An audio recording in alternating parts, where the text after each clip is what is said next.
पाकिस्तान में ना एक बड़ी खूबसूरत बात यह है कि गवर्नमेंट कुछ करे ना करे, लोग बहुत काम करते हैं। जब 2005 का ज़लज़ला आया तब भी मैंने कैंप लगाए थे, एक अंदरून शहर में और एक यहाँ मॉडल टाउन में। 2 कैंप्स मैंने तब लगाए थे। हम अभी 2 दिन और सामान इकट्ठा करेंगे। ये ट्रक्स हमारे इंशाल्लाह यहाँ से रवाना हो जाएंगे पीर वाले दिन रात को इशा के बाद।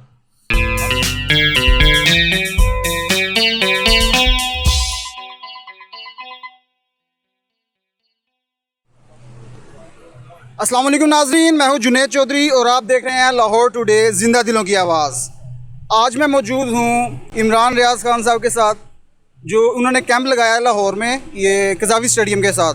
तो उनसे पूछते हैं इस कैंप की क्या वजह है और कुछ सवाल जवाब करते हैं। अस्सलाम वालेकुम सर। वालेकुम अस्सलाम। Thank you Junaid. कैसे हैं आप? ठीक ठाक है, अल्लाह ताला का शुक्र है। जी सर, पहले तो ये बताइएगा कि ये कैंप लगाने की क्या वजह है? आपका तो मीडिया से ताल्लुक़ है, तो आप तो एंकर पर्सन है, तो कैंप लगा के क्यों लगाया आपने? हम पाकिस्तानी भी हैं साहब, और हमारे लोग जो हैं वो डूब रहे हैं और वो मुश्किल में हैं। ये मैं बचपन से करता हूँ। जब हम छोटे छोटे हुआ करते थे तो मुख्तलिफ जब आफात आती थी तो हम अपने घर से सामान ले जाकर जो लोग कैंप्स लगाते थे उनको दिया करते थे, जाके कैंप्स में बैठा भी करते थे। सैलाब एक दफ़ा मियाँ नवाज शरीफ साहब के दौरे हुकूमत में आया था 90s में, तब सूरत हाल बड़ी मखदूश थी। उस वक्त भी हम छोटे छोटे थे, तब भी हम जाते थे अपने वालिदैन के साथ, घर का जो सामान है वो ले जाकर हम डोनेट करते थे। फिर जो कैंप्स थे घर के पास, वहाँ जाके हम बैठ जाते थे। फिर जब 2005 का ज़लज़ला आया तो उस वक्त हम लोग इस काबिल थे कि हम खुद आगे बढ़ के मदद कर सकते। फिर हम लोग गए, हमने जाके वहाँ वॉलंटियर किया, कोशिश की, मदद की, और तब भी मैंने कैंप लगाए थे। यहाँ मॉडल टाउन में एक अंदरून शहर में और एक यहाँ मॉडल टाउन में 2 कैंप्स मैंने तब लगाए थे और तब भी हम काम कर रहे थे। उसके बाद मैं मीडिया में आ गया। 2010 का वो सैलाब आया था, ये बड़ा वो खौफनाक था सैलाब, और उसमें बड़ी तबाही हुई थी। उस वक्त मैं रिपोर्टिंग करता था, लेकिन इसके बावजूद जब मेरे पास टाइम बचता था मैं अपने दोस्तों के साथ तब भी ये एक्टिविटीज़ करता था। तो अभी फिर मैं अपनी ज़िम्मेदारी समझता हूँ कि हमारे ऊपर एक बड़ी आजमाइश है अल्लाह ताला की तरफ से, और आजमाइश का मतलब ये होता है कि आपको उसमें खरा उतरना होता है। आप सबको निकल कर साबित करना होता है कि आप साबित कदम हैं, आप साबिर हैं, और आप कोशिश करेंगे कि अपने हमवतनों का हाथ थाम लें।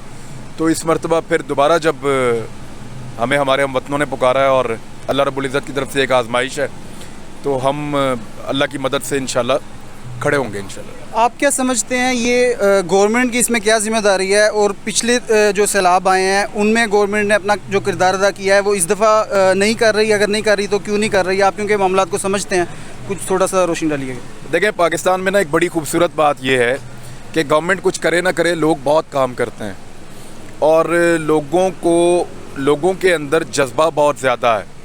लोग मदद के लिए बहुत तेज़ी से आते हैं। मैंने बगैर ट्रेंड लोगों को अपनी जान ख़तरे में डालते हुए देखा है कि वो सैलाब में दूसरे लोगों को बचा रहे थे। ऐसा आपको दुनिया के बाकी मुल्कों में नहीं मिलता।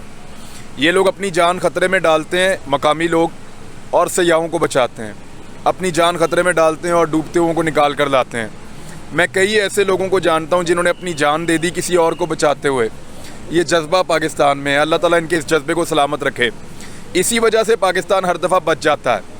अल्लाह ताला कभी किसी पे इतना बोझ नहीं डालते जितना वो ना उठा सके। हमारी कौम को बार बार आजमाइश मिलती है और वो आजमाइश में पूरा उतरती है। उसकी वजह यह है कि कौम सिर्फ हुकूमत की तरफ नहीं देख रही होती, ये सिर्फ हुक्मरानों या इदारों की तरफ नहीं देख रहे होते। हमारी कैपेसिटी भी कम है, हुकूमतों की कैपेसिटी कम है, पैसे भी कम है उनके पास, तो उनकी तरफ ज़्यादा देखने का फ़ायदा भी नहीं होता। नीयत का भी फुकदान है, गवर्नेंस भी नहीं है, तैयारी भी कोई नहीं है, पहले से कोई प्रिवेंटिव मेजर्स भी नहीं लिए गए। तो ऐसी सूरत हाल में अवाम जो है वो फर्स्ट डिफेंस लाइन बन जाती है किसी भी कुदरती आफत में, और लोग फिर आगे बढ़ के एक दूसरे को बचाते हैं। तो ये रिस्पॉन्सिबिलिटी हमेशा ज़्यादा पब्लिक ने खुद अदा की है, एक दूसरे को बचाने की, एक दूसरे को रेस्क्यू करने की, एक दूसरे का ख्याल रखने की, और फिर बाद में बहाली के कामों में भी एक दूसरे की मदद करते हैं। तो हम इंशाल्लाह ये करते रहेंगे, पहले भी करते रहे, आइंदा भी करते रहेंगे। मुझे पाकिस्तानियों पे इस हवाले से बहुत फ़ख्र है, बहुत फ़ख्र है। आपने जो सैलाबज़दा इलाके हैं वो विज़िट किए हैं, और अभी जो ये आप सामान इकट्ठा करेंगे वो खुद भी जाएंगे आप साथ? हम अभी 2 दिन और सामान इकट्ठा करेंगे। कुछ मेरे दोस्तों ने जो हमें सामान का वादा किया है, कुछ हमने अपने से, मेरी फैमिली की तरफ से, मेरे कुछ दोस्त हैं उनकी तरफ से, हम सब ने वो सामान लिख लिया और हमने उसका ऑर्डर दे दिया है।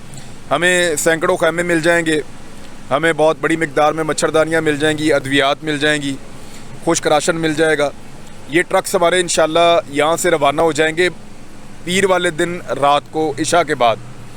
हम यहाँ से ट्रक्स को रवाना कर देंगे। अब क्योंकि ये रास्ता हम लोग जब अपनी गाड़ियों पे जाएंगे तो हमें 6 से 8 घंटे लगेंगे सैलाबज़दा इलाकों में पहुँचने में। ट्रक्स को लग जाएंगे कोई 18-20 घंटे लग जाएंगे। उनको हम एक दिन पहले रात को भेजेंगे और हम लोग अगले दिन सुबह निकलेंगे। और मैं भी जाऊंगा, मेरे साथ कुछ डॉक्टर्स हैं वो भी जाना चाह रहे हैं, कुछ वॉलंटियर्स हैं नौजवान वो भी जाना चाह रहे हैं, कुछ मेरे दोस्त हैं अजीज़ हैं वो भी साथ जाएंगे। तो हम लोग वहाँ पहुँच के इन खैमों को ख़ुद लगवाएंगे, वहाँ पे ख़ुद खाना पकाने का जो तैयार खाना है उसका बंदोबस्त करेंगे और जितना हमसे हो पाएगा हम हिस्सा डालने की कोशिश करेंगे। ये कैंपेन आपने जो शुरू किया है, इसको स्टार्ट किए हुए कितना अर्सा हो गया? अभी शुरू किया हमने, आज शुरू किया है, आज पहला दिन। मैं अभी आकर बैठा हूँ 1 घंटा पहले और इंशाल्लाह हम 48 घंटे के बाद यहाँ से मूव कर जाएंगे। ये कैंप यहीं पे रहेगा। उसके बावजूद फिर जब मैं वहाँ जाऊँगा और सिचुएशन देखूँगा, वहाँ से फिर हम लोगों को बताएंगे कि हमें और क्या चाहिए। फिर जो लोग भी चीज़ें देना चाहें वो यहाँ पे इस कैंप पे पहुँचा सकते हैं। वो चीज़ें फिर हम यहाँ से रवाना करते रहेंगे साथ साथ। आपकी आगे की हिकमत अमली तय कर लिया आपने? हमें पता है हमें कहाँ कहाँ जाना है। हम वहाँ पे मैपिंग कर रहे हैं। हमारे कुछ दोस्त वहाँ पे मौजूद हैं जो हमें बता रहे हैं कि किन इलाकों में किन चीज़ों की ज़रूरत है। हम कोशिश कर रहे हैं वो चीज़ें इकट्ठी हो जाएँ और जिन चीज़ों की जिस सिमत में जाने की ज़रूरत है उनको उस सिमत में हम रवाना करेंगे। हम चाहे एक जगह पे जा रहे हैं तो जिन चीज़ों की ज़रूरत है उस जगह पे वही चीज़ें वहाँ जाएंगी। हम जहाँ नहीं जा रहे और वहाँ पे किसी और तरह की चीज़ों की ज़रूरत है तो वो चीज़ें हम वहाँ भिजवा देंगे। वो हम कोशिश करेंगे यहाँ से बलूचिस्तान में भी और सिंध में भी लोगों के लिए सामान पहुँच जाए। आपने खाना पका के भी प्रोवाइड करने का इंतजाम पड़ेगा। कुछ एरियाज़ में हमारे पास पकाने वाले लोग हैं, कुछ पहुँच गए हैं, कुछ इंशाल्लाह हम साथ लेकर जाएंगे। वो वहाँ पे लकड़ियों के ऊपर खाना पकाएंगे देगों के साथ। वो हम स्पेशल गाड़ी लेकर जा रहे हैं उसके लिए भी। तो वहाँ पे रोज़ाना जितने लोगों को हम कोशिश कर पाएँ, क्योंकि अल्लाह ही राज़िक है, वही सबको खिलाता है, इंसान तो नहीं कर सकता है, लेकिन जितना हमसे हो पाएगा हम कोशिश करेंगे इंशाल्लाह। सर, ये आखिर में लाहौर के लोगों के लिए कोई पैगाम देना चाहें तो? लाहौर में बहुत सारे कैंप्स लगे हुए हैं। हमारी पाक फ़ौज ने भी लगाए हुए हैं, पॉलिटिकल पार्टीज़ ने भी लगाए हुए हैं, जमात इस्लामी वालों ने लगाए हुए हैं। जिसने लगाया, जो कैंप आपको करीब पड़ता है, जहाँ पे आप मौजूद हैं, आप सबके ऊपर ट्रस्ट कर सकते हैं। सब लोग बहुत अच्छा काम कर रहे हैं। आप लोग आगे बढ़ के मदद करें। थोड़ा मुश्किल वक्त है, अपने लोगों को इसमें से निकालना और मिलजुल कर निकालना इंशाल्लाह। बहुत शुक्रिया सर। हमें जो है वो आपने अपनी हिकमत अमली भी बताई और जो है हमें आपने कहा कि यहाँ पे आके हम यहीं पे आके जो है वो दे सकते हैं। अगर किसी ने कोई राशन वगैरह कोई चीज़ देनी है, कैंप में ही दे सकता है। आपका कोई और तरीका तो नहीं है देने? नहीं, यहाँ कैंप में आ जाएं। और पहले हमने ये भी नहीं रखे हुए थे, अब लोगों ने हमें कहा है कि वो चाहते हैं कि पैसे भी देना, तो इन्हीं पैसों से हम परसों चीज़ें ख़रीद लेंगे जो चीज़ों की हमें ज़रूरत है, और वो चीज़ें भी आ जाएंगी, इन्हीं पैसों से आ जाएंगी। और कुछ लोग जो हैं उन्होंने चीज़ों का वादा किया हुआ, वो लिखवा रहे हैं कि वो क्या क्या चीज़ें हमें पहुँचाएँगे। तो इस तरह जितनी भी चीज़ें जब इकट्ठी हो जाएंगी तो परसों रात को हम यहाँ से ट्रकों में भर के रवाना करेंगे इंशाल्लाह। बहुत शुक्रिया सर। ये लाहौर में कज़ाफ़ी स्टेडियम के सामने कैंप है। अगर आप में से कोई आके मदद करना चाहता है सैलाब ज़दगान की तो ज़रूर आएँ। और इसके साथ अपने होस्ट मोहम्मद जुनैद को इजाज़त दीजिए। अल्लाह हाफ़िज़।